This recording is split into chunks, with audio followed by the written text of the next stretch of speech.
And welcome back, Mixtapers. Thank you for hanging out tonight. We're honored to have joining us all the way from Grand Rapids, Michigan. We're sitting with Caleb Gatling of the band LAYLINES tonight. How we doing? I'm doing fantastic. How are you guys doing? We're doing great tonight. Absolutely wonderful. Are you speaking? Honored to have you here hanging out with us. Yes. Thank you. Thank you for being here. And honestly, again, we are so sorry about what happened to Troubadour earlier. We got a whole HR thing going on with it. Don't worry about it. We're gonna take care of it behind the scenes. But don't worry. I'll send my complaints to HR. Yeah, I'll have my absolutely. people get to your people. And they're gonna ask you to write up a statement of what happened. Just use your own words. It's totally fine. Now, for our mixtapers that may not be familiar with LAYLINES, we first showed y'all on an episode of Mixtape Request Live where we got a request to play you, and I was completely flabbergasted. You could see on our Instagram reels there is a true, honest reaction of the very first time, and TikTok that I heard you, and I was completely blown away. But for the mixtapers that weren't there to share that moment with us, tell us about yourself and about the project. yeah, I'm Caleb from LAYLINES and another band called Fire City Albatross. LAYLINES is sort of a R&B, rap, metalcore fusion band. We're trying a whole bunch of different things, and yeah, we're so far right now. It's I'm the only one who's been announced in the project, but we're working on getting new members here soon, and we'll have those announcements coming out relatively soon once we finalize the lineup. Totally understandable. Now, you've been doing this for what, about 2 years now, if I'm not mistaken? Yeah, about a year and a half, I think.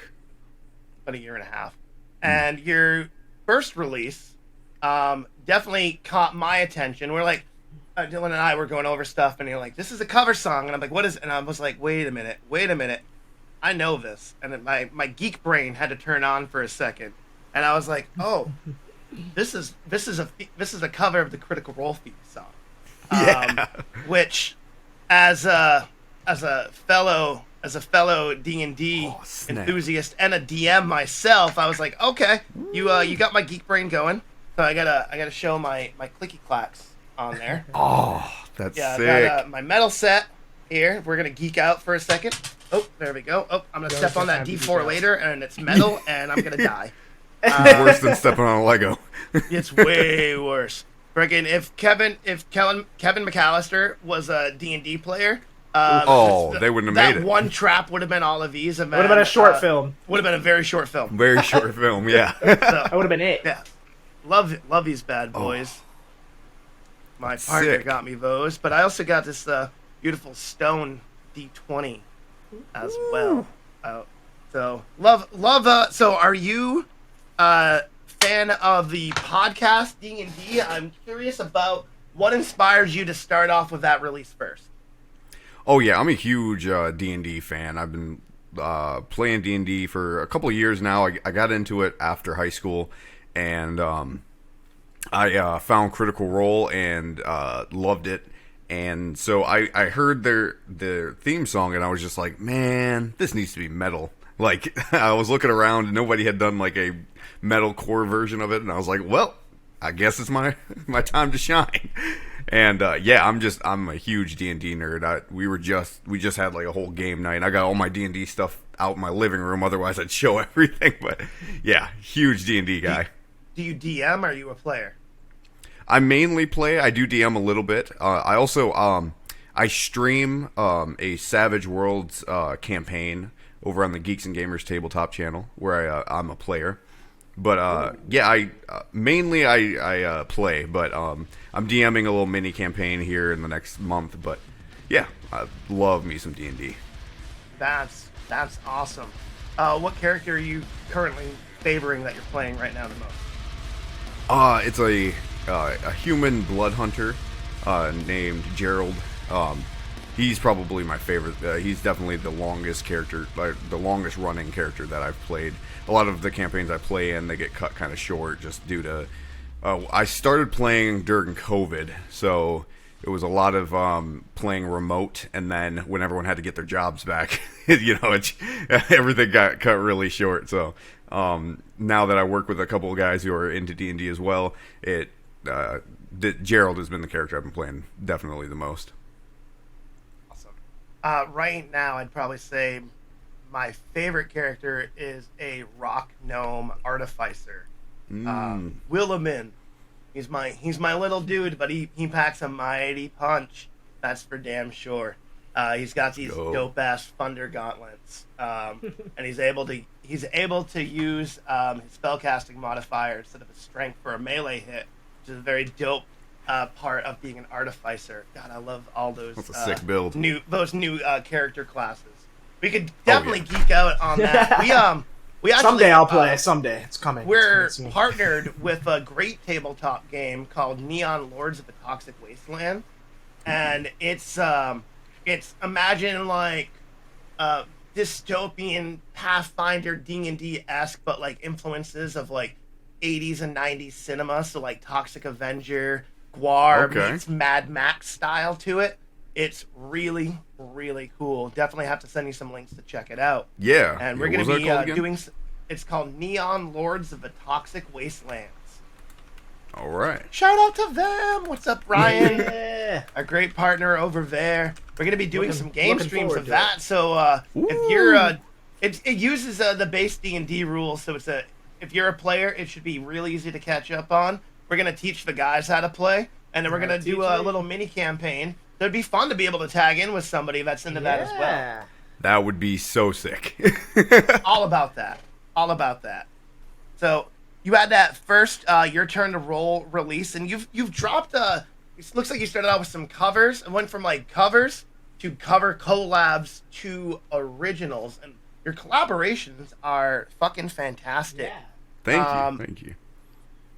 Honestly, like I said, Dylan and I were going over everything earlier. And first, you got the Juice WRLD cover. You've got the Run Your Pockets with the Notions collab. So, you doing these all remotely?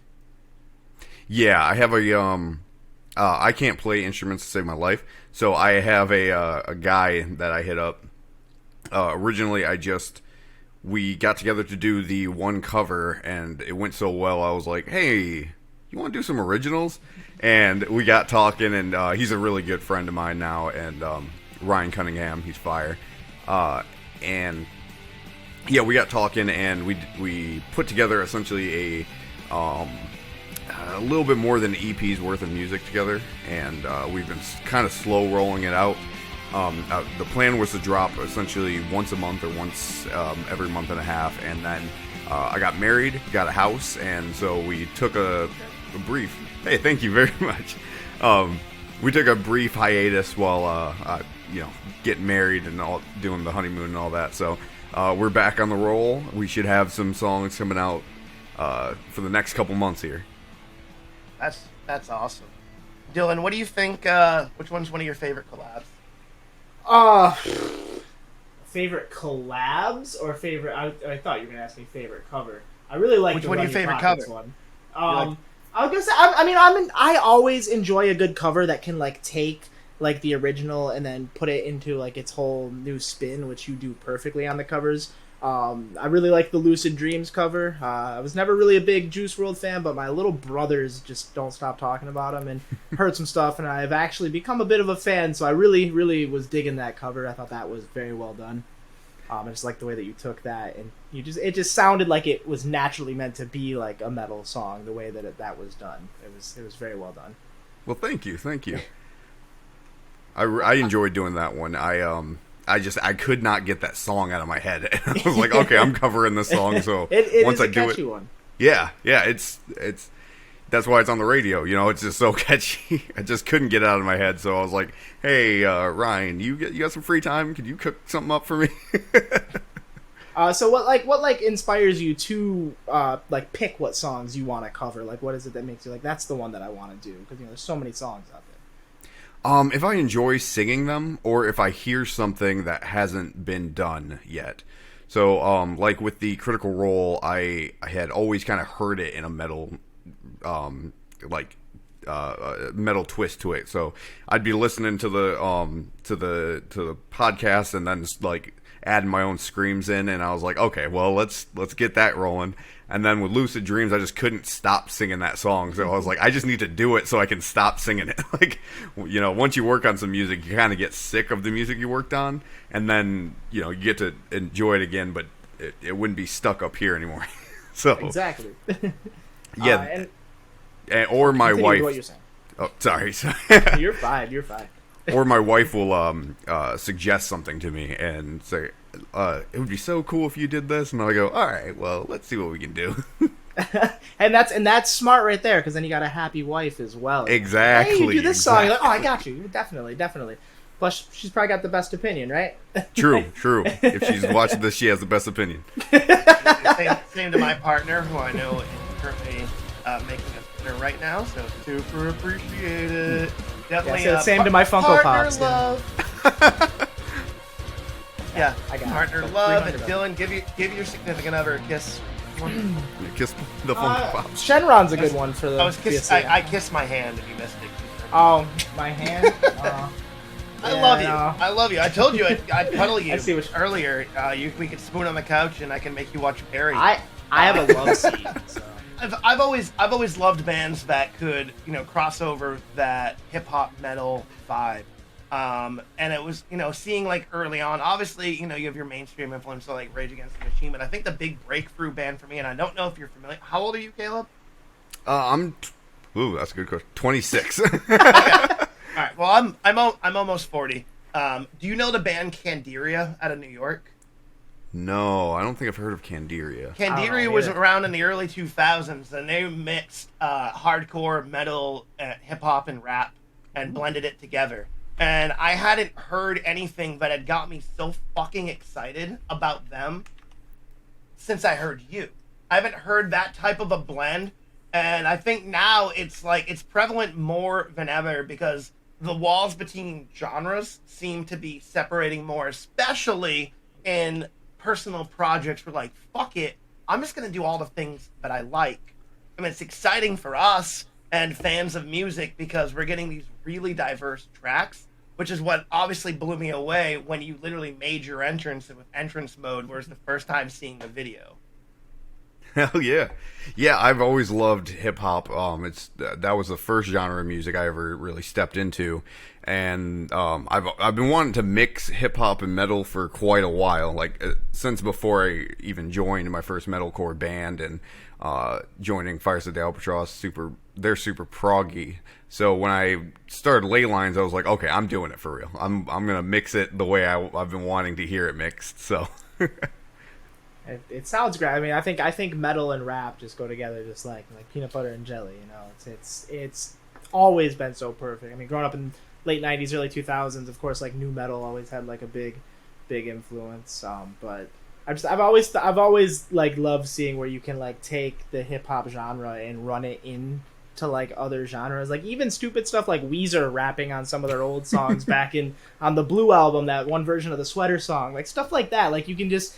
It's just like a fun way to take flows and you move it into other genres and things just blend so well, and it just like it makes something I think stand out on like a different level. And I think that's what really like, because you can hear someone singing beautifully and all of a sudden they just like, that's what happened with Entrance Made when we first heard that. My first impression is like you just went so smoothly into like the other genres, like, and just I love just how well that blends. And I'm kind of just on a tangent here, but like. It's. I just think it's. But he's right. Because the way that honestly, like sometimes you listen to an artist and you can see the effort behind it, and it doesn't always hit. Right. But with Entrance Made, I earnestly feel it sets an absolute precedent for you as an artist. It is your Entrance Made, and it perfectly personifies the genres so well, and it gave me such a good glimpse on who you seem to be as an artist, as an individual, but I was like, we gotta get him on. I was like, yep, that was my instinct. It was that night. It's like, yep. Yep, I'm like, make it happen. I'm gonna send his email. I have to sit down, because like I said, when we listen to so many bands, and so many of them, they blow me away, but there's very rarely is I'm like so fucking flabbergasted by somebody coming through where they have something that's new and also nostalgic, and it reminds me of something, but in a completely different way. And like where Candiria kind of set the tone in the early 2000s in the New York, in the late 90s and the early 2000s in a New York hardcore scene, and establishing that multi-genre artists can make it out there and prove themselves, especially at a time where like other genres were dominating the scene, like nu metal at the time. And now we have, Jesus Christ, I mean, like I said, it's becoming almost genreless at this point, which is what we aspire to do, of just playing awesome musicians. Well, thank you so much. My TED Talks. I was cheesing super hard when I saw the reaction to the song, because you never know how people are going to feel when you're adding things in that they're not used to. So I was very, very flattered by it. Well, you should be, because like I said, I am blown away by it. I really hope you get the backing band situated, because it was something I would love to see in a live setting. I think honestly, it blew me the fuck away, and I can't wait to see what you do next. 'Cause you've done, like I said, you started off with covers, and then a cover collab, and now these unbelievable original tracks that you've been dropping this year. You made your big entrance, but then you just dropped Incognito Mode. Yes, with the homies in Grapevine Gossip. Great guys. Tell us Highly about that recommend together. getting them on too. So Devin, who does the instrumentals for that, he was in my wedding, and me and Devin have been homies for a very, very long time. But also Sebastian, who does the higher pitch singing in that band. He was also, Devin and Sebastian were both in Fireset the Albatross at one point, and they both left different reasons, but they, after some time, formed their own band, Grapevine Gossip, and they were sending me their stuff, and we're like, well, we want you on one of these tracks, and I was like, yes, please. And Shay, who does the screaming for that band, or AJ, he was a fan of my vocals, and I'm a huge fan of his. So yeah, it just kind of came together naturally. Like we're all homies, and I went over to Devin's house and recorded it, and it just flowed super naturally. They're all really great guys. I highly recommend them too. So you're staying busy with new releases. You plan on putting out any new videos soon? Yeah, we've been trying to get this music video together for the past couple months. It's just been like rain after snowstorm after thunderstorm, like every weekend. Pretty much we've been trying to get it together like the past couple Saturdays, and every weekend, with the exception of this one apparently, has been just absolutely just bad weather. So yeah, we are working on new music videos. We have 2 lined up for a couple of songs that people haven't heard yet, so very excited. That's even better. You know, if anything, just keeping people going. You got new content. Definitely a lot to look forward to. So if you're you're looking for a lead guitarist, a keyboard player, and a drummer. Is that what I've seen? Yeah, we had a full band for a minute. It was just 2 of the members are in a band called Nights Like These. They're also super fire, and I definitely highly recommend Nights Like These. Super good. But they just had some life things come up, and Steven, who was the guitarist, he's in a band called Hiragana. He's in like another project as well, or he's in Nights Like These. He's in Hiragana, and he was just like, I can't keep up with 3 bands right now. Yeah.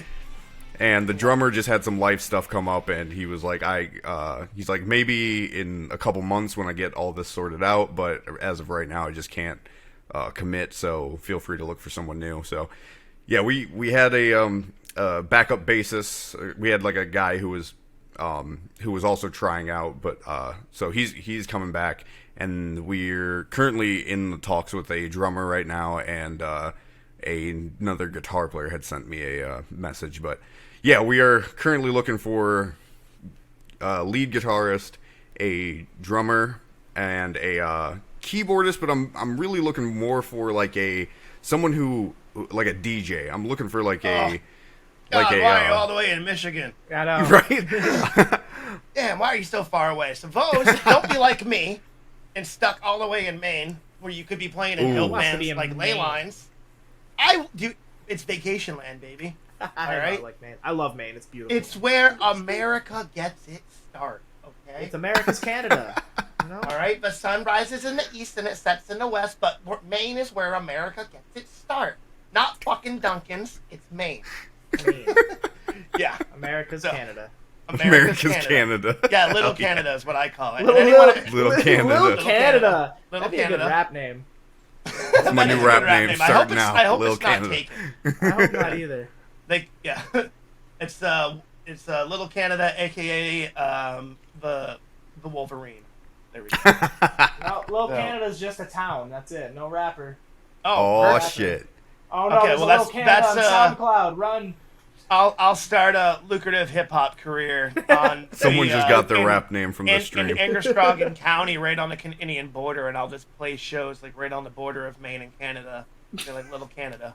Little So Canada, that'll be fun. That's what's up. That's what's up. Gotta stay busy.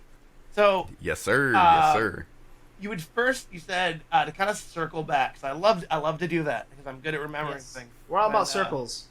We're all about circles. We work in circles here. So you said that hip hop was kind of your first entrance into music. So I was curious right there, what artist kind of first inspired you in that regard? Always curious. It was as cringe as it sounds now, but it was Eminem. I was a huge. no, I was. never. That's not cringy. I, Don't I know be the ashamed of where stigma. you came from, because but at the same time, if that was your entrance band, it's like people they like extreme metal, but maybe Slipknot was their first band. But no, Right, yeah. It's not about where you came from; it's about where you go. It's where you are now. Yeah. And where we're going is going home. Sage Francis. Oh man, what Providence, Rhode Island hip hop artist. Love Sage. He's actually apparently back around. I'm always kind of curious because especially it's like a generational thing for me. Like like my first entrance was obviously like Wu-Tang and KRS-One and even like the Beastie Boys and stuff like that, like more on the old school side. Yeah, and like yeah. Ludacris and artists like that, and Aesop Rock. And where's the love for a Tribe Called Quest in there? oh, obviously Tribe Called Quest. That's my big Cypress influence. Them and Hill. Eminem. It was them and Eminem for me. Love Cypress Hill, but Yes, for sure. huge Wu-Tang fan. Mhm. But Of so, course. what was the artist that got you into extreme music with wanting to like work on the metal side? It was actually a local band more than anything. So the first like mainstream heavy artist that I listened to was Black Veiled Brides, and they only really pulled me in because I think it's called A Perfect Weapon. There's a guitar solo in there that sounds like Power Rangers, and I was like, "Oh snap! This is that Power Ranger stuff." Okay, I get it now. But That's awesome. it was a local band. I was with all my like emo friends because I had a lot of emo friends at the time, and we were out at a mall, and this local band approached us about going to their Battle of the Bands, and I was rapping into. I'm gonna shift over to get the sun out of my eyes again. I was rapping into or I was beatboxing into a straw at a mall, and they approached us and they started freestyling, and I was like, "What? Metalheads also like rap? Okay." And from there, I just became friends with all those guys, and that's even how I found Fire Said the Albatross, and that's what got me into the whole metal genre. Just like how cool those guys were, and then finding all of their friends' bands, and eventually I did a local metal cover medley, and from there I found Fire Said the Albatross. They all became really close friends of mine, and yeah, they really were the ones that pulled me in, just the local metal scene. That's awesome. Not commonly what you hear for someone's I entrance, love Right. it. Though. but I love it that because though. Yeah. that's how I got into it. Was being in the late '90s and early 2000s, starting to go to shows, to house shows and DIY venues and basement shows and word of mouth. So the fact that word of mouth, grassroots story can still happen, even in a big city like Grand Rapids, or that's pretty awesome. Because usually someone's like, oh yeah, it was like Linkin Park or Slipknot or what have you, or whatever band that it might be. I think for me one of the first huge, get my old emo on my I'll mascot snap. tattoo. Like one of the early ones, like, oh wait a minute, like music doesn't need Like, don't get me wrong, I like Alice in Chains and all, but like, there's more than what the radio has. Right. There's a whole nother world out There's there. a whole other world, and it's the same to anybody watching this. It's called like, the underground. It's called the underground. Which Exactly. we support. We're like, we try to be the atlas of the underground and try to hold it up the best we can. Yes. But it's a heavy job, and we can't do it without the amazing support of our mixtapers and sitting here with amazing artists like you. Yes. All about supporting those underground And- artists and getting those stories out there. And if he's proof of anything, it's that if you go out to your local scene, you might find your new favorite genre. So It's support true. your local scene. And you never know. You never know what can happen. The friends you can make, the connections you can make, and that's where you start bands and you find new hobbies and you find new types of music. You go see a band live and you see someone do this thing. It could be one little tiny thing, and you can take that from them, and it can make you go on a whole new path. So Yeah, I've literally. met some of my best friends where I was groomsmen or best men in their wedding, all from the local metal and hardcore scene here in the Northeast. So, like, you never know who you're going to meet, and it's important to get yourself out there. Go to the shows you're not playing. Go and talk Facts. to people. You know, honestly, where venues are open up again, and these DIY venues need support of people like us to get out there. You know, say you're even if you're not even in a band, and you just really like the scene, great things you can do is just go out and snap some photos with your phone and tag them in there and help get the word out there, you know? Best thing we can do. Like, streams and stuff are fantastic, but getting folks back out to live shows and supporting artists physically, going and engaging and meeting other people and building that community back up, especially after everything, is what I think is, like, what we need now more than ever. True. And definitely get out there and take pictures, because there's a musician on Facebook waiting to change their profile picture. So Facts. definitely, We definitely get all pictures need- for them. We need them. We can't need take content pictures right as we're now. playing instruments or singing. How else can we add people all over the world if I don't see someone with an instrument in their profile picture? You know, because that's what I'm adding right there. Oh, you're in a band, we're friends. Automatically, I don't care if you live That's so in true. Beijing, like, we're best friends now. Like, what up? Like, there it is. If I see you have reacts every post. if you have a picture from a show on your Facebook, I'm adding you. Oh, yeah, for sure. Nope. Oh, my high school. Nope. Oh, we used to work together. Nope. Oh, you have a instrument and you live 3,000 miles away, friends. Friends. Done. Oh, I see you also like Bad Religion and No Effect. Be friends now. You're like, oh, you like this dispensary in your area. Oh, we could yeah, we could be green friends. Oh man. So you had mentioned Fires of the Albatross. Before we go and check out some videos and track, give us a plug for the other project that you're in right now. Yeah, I'm in Fires of the Albatross. I'm actually wearing their shirt because I'm lazy. And yeah, I'm in a band called Fires of the Albatross. We are a progressive post-hardcore band, more in the prog genre. We did a song with Craig Owens called Big Dark Mood. That's probably our biggest one. And yeah, he was so nice. He's such a kind dude, and he was super happy to see people from Michigan are still keeping it hardcore. He shared some very nice words for us. But yeah, Fires of the Albatross, we've been sort of low-key lately. We're working on a full album, and we have a couple singles and a cover coming very, very soon. Much sooner yeah. than people think. Ooh, okay, that's even better. Sooner than you think. That's terrifying. Like, Exactly.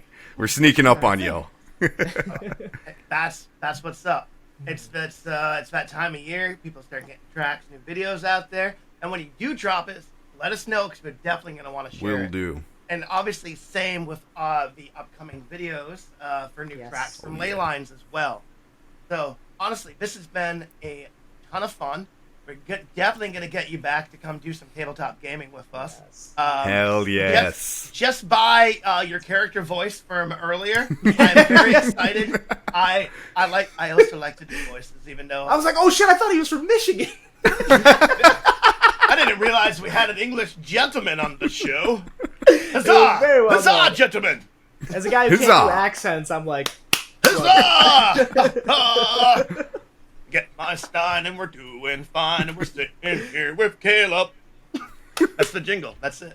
I like it. Mixtapers, make some noise for our featured guest of the week, Caleb Gatling of the band Laylines, representing Grand Rapids, Michigan. thank you so much for being here tonight. We absolutely appreciate you. Thank you so much for having me. It's been an absolute blast. Mixtapers, sit tight. We got some videos, and we're about to do our deep dive on ley lines. We'll be right back.